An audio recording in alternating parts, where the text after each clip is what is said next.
I was made aware of one of our past callers named Jen Hoskins. She's a rock star.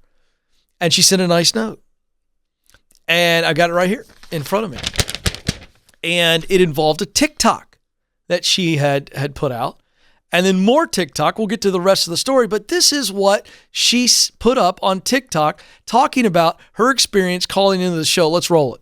I was cleaning off my desk today. I have a habit of writing down any kind of inspirational thing that I've heard on a podcast or TikTok. So every now and again, I will stop and throw it all into a Google Doc, so I don't live in a sea of Post-its. And one of the things that I'd written down was, wherever you see the gaps are, that's where you were created to fill. And it brought like a full circle moment. Late 2019, I was annoyed. I had established myself well in my career in tech. I had just graduated my second son from homeschooling, and I had this longing. I saw this gap in the world. I saw a lot of moms really struggling with who they were, feeling like they weren't enough. They were struggling with their worth. And I was like, somebody needs to go tell them that they were created for such a time as this. Something only they can do. And that all of their strengths and weaknesses play into their purpose. And it bugged me so much that finally in November of 2019, I sent off an email to Ken Coleman. If you don't know who Ken Coleman is, he has a radio show. He wrote the book Proximity Principle, which is one that you should all read. Basically, asking for advice, if he had any kind of advice. And in February of 2020, they had me on the show. I discussed my talking points. I'm successful in tech. I haven't built a platform. Although I had in the past, I didn't have one then. But I knew I was itching. I needed to get this message out. He had some great advice, and the biggest one was just start something. See what happens. You can't obviously just leave your job,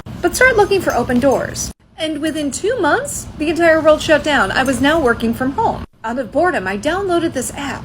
And after a few weeks of watching, I thought, I could do TikTok. And at first, I was like, I can just say all the silly things that I would say to my crew while we were in the office. The random musings throughout the day that they weren't there to hear. And on May 4th, 2020, I posted my first TikTok. And that was 2 years and 230,000 followers ago. What's more amazing is that as time has gone on, y'all have brought out the best parts of me. Things that I thought were completely common weren't, which means now I get to encourage you. Especially things about talking about boundaries, parenting adult children, living life by principles and not methods, being a homeschooling working mom, how to lower your bar without lowering your standards, and so much more. But it all started because I saw there was a gap in this world, and I couldn't figure out why nobody else saw it. In my frustration, I reached out for help, got some wisdom and some encouragement, then opportunity opened. And what was amazing to me, people were willing to listen. It was like so many months earlier when that gap was exposed, when I saw that there was no one speaking into this void, or maybe somehow my voice could help fill that void. It was humbling. It was a bit shocking. Anyway, all of that to say, if you're seeing a gap in the world, you may be the only one seeing it. And the reason you may be seeing it is because you're supposed to speak into it. What you see as an obvious gap may be a blind spot to somebody else. So speak into the void. Your voice might be the one that's supposed to fill it. Amen and amen and amen. She was preaching on the talk, as I like to call it. She's probably going to get on me for saying that, but that's kind of like my middle-aged dad. I like to call the TikTok the talk. I like to call Instagram the gram just because it irritates my teenagers. But that is, in fact, Jen Hoskins. I was telling you about her at the beginning of the show, and now she's going to join me. Well, first of all, thanks for joining me. Thank you. Thank you for having me. Again, as you were watching the TikTok, folks, she called us in 2019, and I love when I hear back from people who they just called and talked. Mm-hmm. And we didn't have a lot of time together.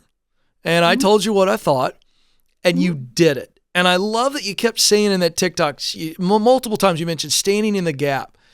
So talk to me, the first couple of TikToks.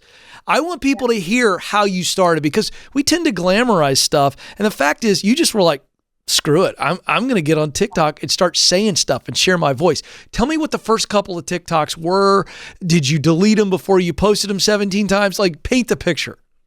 I didn't have any idea what I was doing. I'm 43. Like, I was like, what am I doing on this app? This is a kid's app. It's what my kids are on. Right. And I was like, I'm just going to start posting. I'm an extrovert. I'm an extrovert by nature. And so I'm out of the office. I don't have my team. And I'm like, who am I going to say all these silly things that I would say all day long while sitting in an office? And I was like, well, I'll just say them to the world. And my second son had just gone off to boot camp. He's a Marine. And so first TikTok was just me and my eighth son at that point, like doing like boot camp stuff. And I just posted it. And all of a sudden, like, people liked it. And I was like, how does the algorithm here work? And I've done YouTube before and that kind of stuff. And I was like, what can we do here? So I started saying the funny things, and then I started saying a few serious things, and then the serious things resonated.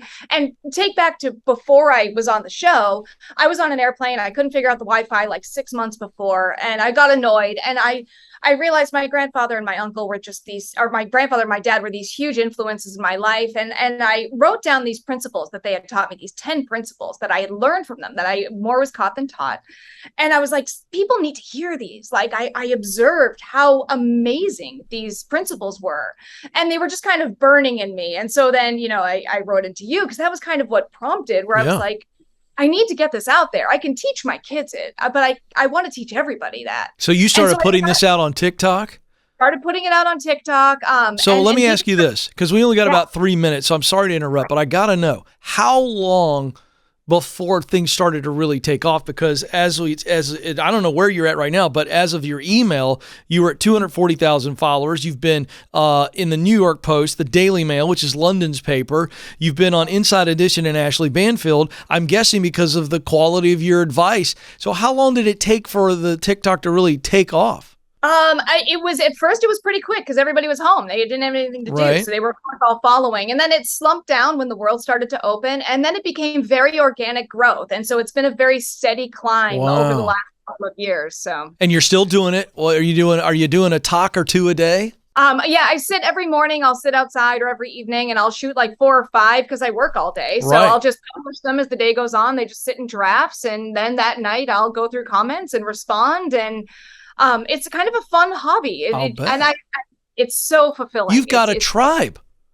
Yeah. And where do you think it's going to go? I know you. I can see it. You're dreaming a little bit. What are you dreaming about with this? Where do you think this is going? I'm definitely a person who believes in providence. I believe that, my faith is going to bring me where I'm supposed to be. And that, like I say, everybody's created for such a time as this, for something only they can do. So yes. I look for open doors. I'm a networking person. And so I'm like, where are we going to go? And so if opportunities open, I go, why not? Why not? Why not? Let's just try. The worst thing you can do is fail. And then you just know that was a closed door. So do you think you're going to develop some content? Yeah. I will expand into courses. People are asking for books, courses, and all these things. And I'm like, I don't know how to do any of that. I accidentally became TikTok popular. So that's so great. And you're continuing to hold down the day job in technology.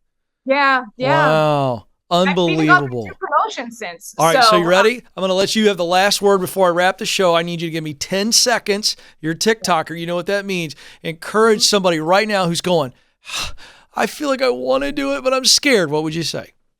Absolutely do it. You have absolutely nothing to lose.